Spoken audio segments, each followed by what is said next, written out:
Welcome to Comic and Screen. I'm Sam Otten, and with me is Jason Book. And in this video, we're going to be talking about the final issue of Greg Rucka's run on Wonder Woman. This is issue 25 with art by Liam Sharp. This is wrapping up Greg Rucka's run that he started with the DC Rebirth era, and it's been a pretty popular run. He had these two stories kind of going side by side, one that's more from Wonder Woman's origin, and then one that's more present day, but she's kind of dealing with some of the same issues.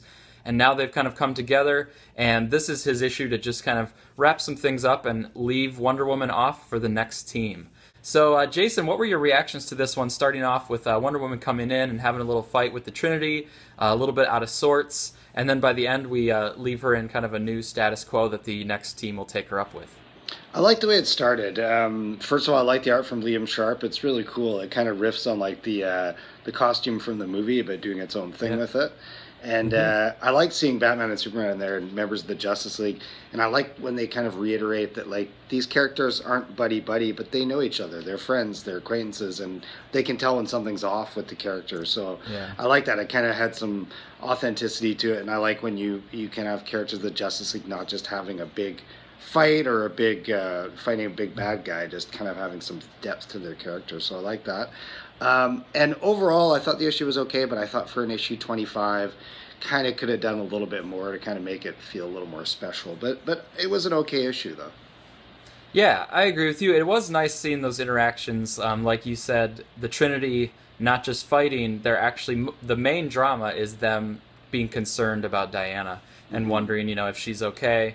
And I think, her concern comes from the way that the last story arcs kind of finished off. If you haven't read those, I'll just vaguely kind of say that she had wanted to kind of like do more and help Cheetah, and it didn't quite work out, and she wanted to do more and save this daughter of Veronica Cale.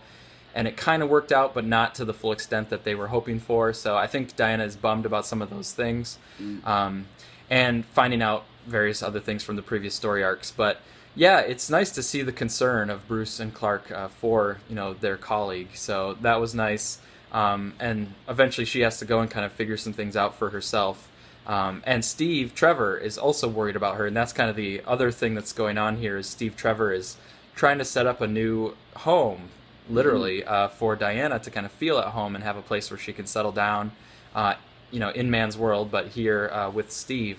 And so that's the other part of it that's threaded through and then comes to a conclusion at the end. So what did you think about the Steve Trevor side of things? Yeah, I thought that was really strong because, spoilers, people have seen the movie by now or know what happens, with him not being in the current day DCEU.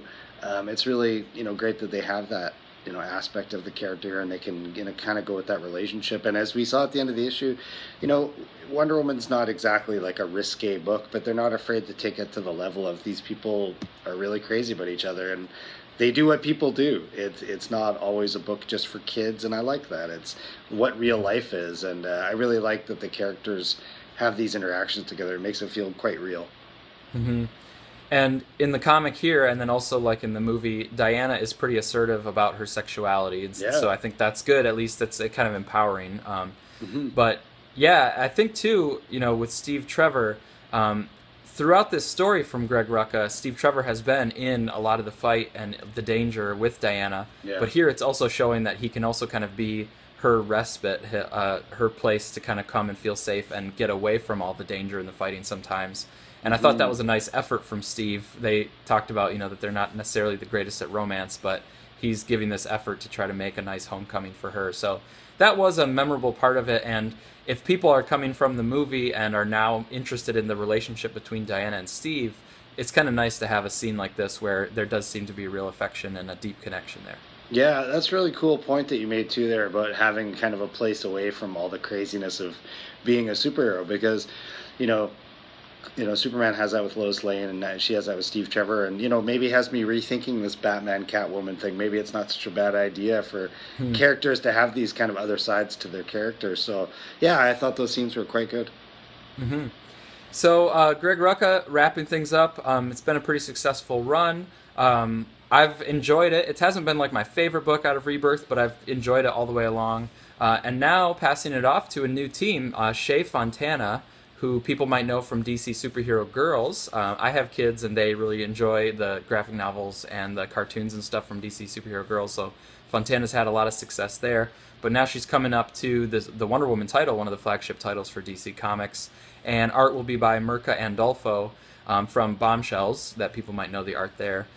So, it'll be nice to see what they have in store. I think right now it's planned for a 5-issue story arc, and I don't know where it will go from there, if they want to see like how it goes, and maybe Fontana will get it longer. But I think just 5 issues planned right now. So I'm excited about that because this, Rucka has passed it off in a good place.